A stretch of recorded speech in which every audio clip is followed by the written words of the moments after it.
Fala Geek, aqui quem fala é Felipe e hoje vamos falar da HQ Miles Morales Homem-Aranha, edição número 35. E se você gosta desse tipo de conteúdo e puder apoiar o canal se inscrevendo e dando like no vídeo, saiba que vai ajudar muito nesse trabalho. Vamos relembrar que na última edição vimos que Miles Morales, Gush e outros heróis foram transportados para as ruínas do Olimpo, onde enfrentaram provações físicas e emocionais envolvendo deuses como Ares, Hércules e Anansi. Quando a Dr. Kawanin revela sua força brutal em combate contra o deus da lavoura, ela abala a hierarquia divina e conquista respeito ao mesmo tempo em que enfrenta seus próprios limites. Em seguida, Miles e Zip, outroras adversário, são forçados a lutar junto contra monstros mitológicos, como os pássaros stinfalianos, aprendendo que apenas a colaboração pode levá-los à vitória. Com poderes despertos e segredos revelados, o grupo emerge mais unido. Mas no fim, a Nancy anuncia que tudo fazia parte de uma teia maior, preparando Miles para conhecer o mito de Arachne, uma campeã perdida cujas dores ainda ecoam no coração do deus das histórias. Agora, Miles está prestes a descobrir que algumas lendas são mais pessoais do que parecem. Então, sem mais delongas, vamos para nossa HQ. Antes da queda, o Olimpo era pura arrogância dourada. Entre colunas imponentes e banquetes fartos, os deuses celebravam sua própria grandeza. Mas a harmonia era apenas uma ilusão entre taças erguidas. Enquanto os mais poderosos se banqueteavam em êxtase, os de posição inferior eram relegados à servidão, tratados como meros utensílios vivos. Vemos Ares, impaciente e brutal, humilhar um jovem servo por um vinho que não agrada o seu paladar divino. O garoto tropeça diante do peso da fúria olímpica e a crueldade se revela como parte do cotidiano. Neste paraíso de mármore, a desigualdade já estava esculpida na pedra. Longe dos salões dourados do Olimpo, nas vielas silenciosas de Atenas, uma jovem mortal tecia mais do que fios. Ela entrelaçava destino e perfeição. Seu nome era Aracne, e seu dom era tão sublime que até mesmo Anansi, o deus das histórias, parou para ouvir. Encantado pela arte que desafiava os céus, ele observava o culto, fascinado pela pureza daquele talento que nem sabia ser mágico. Mas em terras mortais, elogios podem ser armadilhas. Quando sua obra é dita rivalizar com os próprios deuses, até a mais leve admiração pode despertar a ira de quem habita o alto, como a deusa Atena. A fúria divina irrompe como o trovão nos céus serenos de Atenas. A deusa Atena, ofendida pela ousadia de uma mortal, desce em ira, chamando Aracne de mentirosa, farsante, pecadora. O que era um elogio despretensioso torna-se uma acusação imperdoável. Tremendo, Aracne clama por misericórdia, mas os deuses raramente ouvem os fracos. Anansi, sempre observador, se contorce por dentro. Esta injustiça rompe sua teia de silêncio, e durante 7 dias ele espera por justiça divina. Mas o céu permanece mudo, e então, com o coração pesado, ele faz o que ele faz de melhor: entrelaça o destino com suas próprias mãos. E assim, o silêncio dos deuses foi rompido pelo estrondo da guerra. Anansi desce à terra como um trovão encarnado, enfrentando a ira coletiva do Olimpo. Atena, Ares e outros imortais lançam-se contra ele, vendo traição onde havia justiça. Mas o deus das histórias não recua, ele entrelaça sua fúria com o fio da verdade. Quando Ares ergue o machado, Anansi responde com palavras e poder, quebrando o orgulho do deus da guerra. Um a um, os deuses caem diante da força de uma narrativa que se recusa a ser silenciada. E então Zeus fala: ordena que o conflito pare. A guerra entre deuses ecoa como um trovão eterno, mas agora até o firmamento treme diante da presença de Deus. O patriarca celestial impõe silêncio e ordem, lembrando que os conflitos divinos devastam mais do que cidades, eles destroem civilizações. Anansi se curva ao juízo do céu, mas sua alma clama por justiça. Enquanto as ruínas fumegam e a culpa recai sobre Ares, a imagem de Aracne, frágil em seus braços, pesa mais do que 1000 batalhas. Em meio aos escombros, uma pergunta se forma: quem julgará os deuses? Talvez o verdadeiro truque de Anansi seja justamente este: não deixar que a história se repita. Diante de Miles e dos demais heróis, Anansi revela uma verdade dolorosa. Até mesmo o mestre das histórias já foi enganado por sua própria teia. A tragédia de Aracne foi um fruto da arrogância dos deuses e da omissão de quem deveria proteger. Agora, entre desculpas e tensões mal resolvidas, as feridas do passado ressurgem, e Miles percebe que sua jornada está entrelaçada à de Anansi. Mas a discórdia não termina ali. Ares, com o seu orgulho ferido, confronta Teoi, desdenhando da responsabilidade com um olhar frio. A tensão cresce e uma nova história começa a se formar, pronta para ser reescrita. Miles explode em indignação, não apenas por si, mas por todos os jovens heróis arrastados para o olho do furacão de um drama que nasceu da vergonha e orgulho divinos. Cada um deles foi puxado de sua vida e estariam fazendo outras coisas que eram suas obrigações. Enquanto ele exige respostas, o grupo se divide entre sarcasmo, exaustão e provocações. A Nancy, em sua teatralidade costumeira, anuncia o clímax de sua narrativa, mas o caos não respeita encerramentos poéticos. De repente, o Aranha sente aquele arrepio inconfundível. O perigo está vindo. E antes que as palavras terminem de ecoar, Hércules empurra Miles, salvando-o do machado arremessado por Ares.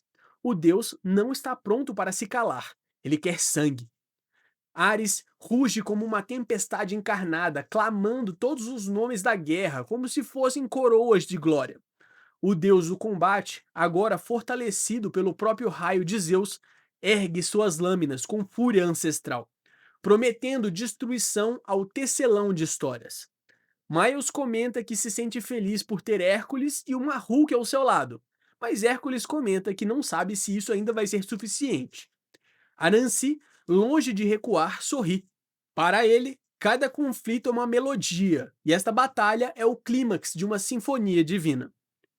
Entre relâmpagos e provocações, ele convida Ares a dançar, não como inimigos, mas como protagonistas de uma história que ecoará pelos séculos. E assim, a guerra se torna poesia, prestes a ser entoada. Anansi se ergue como o maestro da batalha, o corpo envolto em energia ancestral, chamando Ares para entoar o cântico da coragem. Mas sua música não é feita de notas, e sim de movimento. Num piscar de olhos, ele se movimenta em direção a Ares.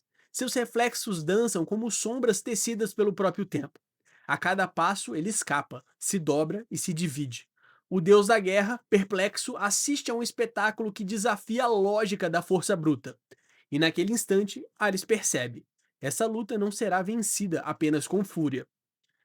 O embate explode em força e poesia. Ares é atacado com brutalidade. Anansi rasgando o ar como trovão encarnado, usando sua dança e golpes ágeis.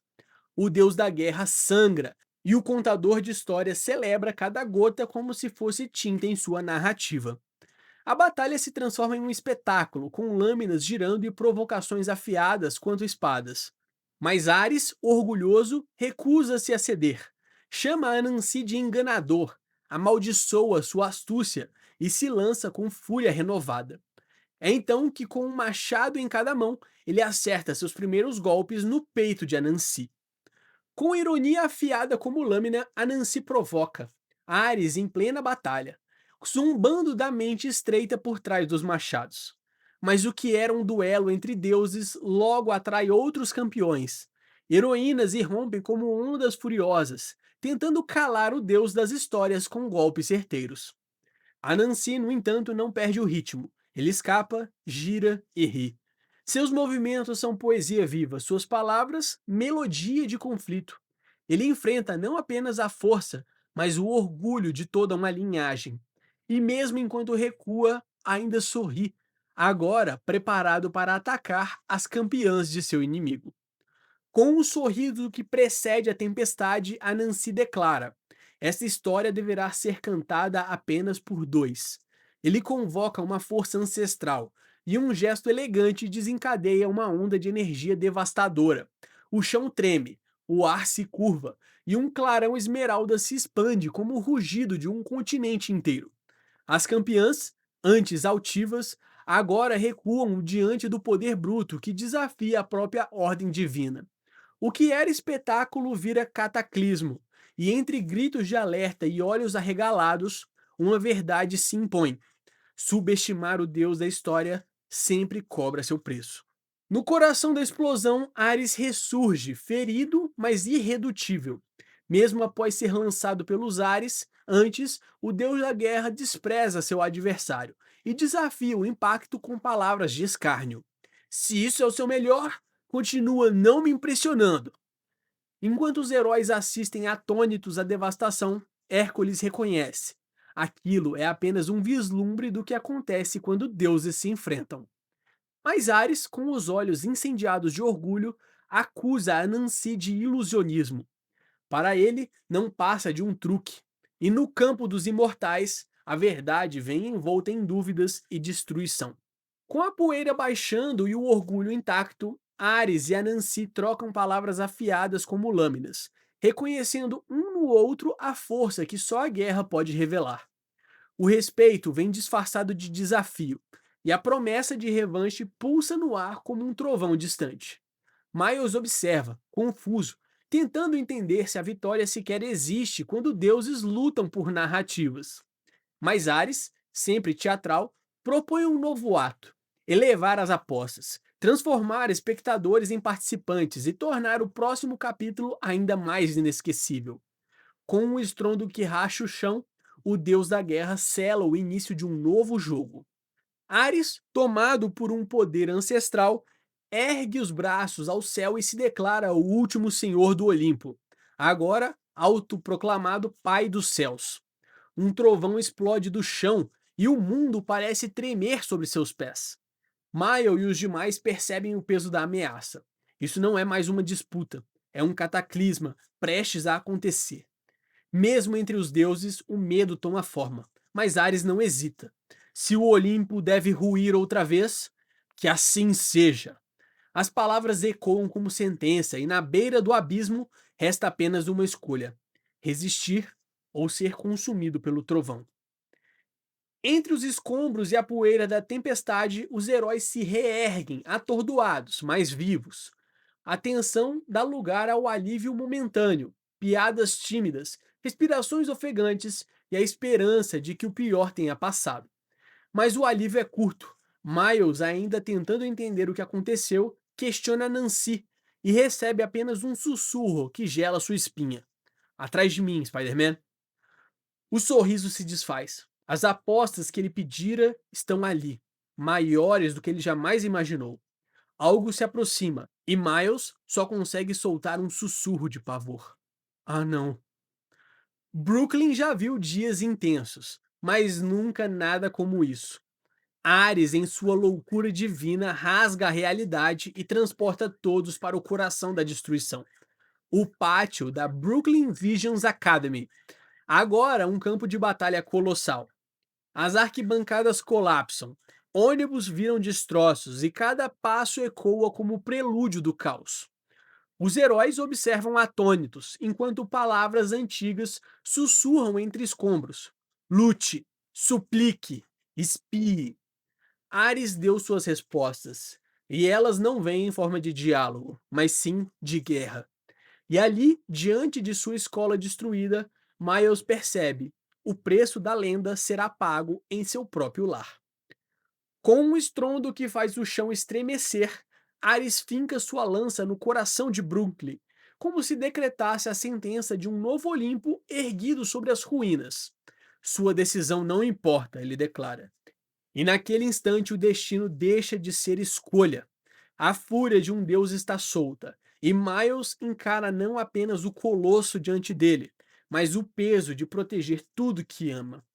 O campo está montado, a guerra é inevitável, e enquanto o trovão ecoa entre os escombros, uma verdade se impõe: o último combate acontecerá aqui, no coração do Brooklyn. Essa foi uma pincelada da história HQ Miles Morales Homem-Aranha, edição número 35. Eu espero que você tenha gostado. Não esquece de deixar o seu like e se inscrever no canal para acompanhar de perto mais histórias como essa. Valeu!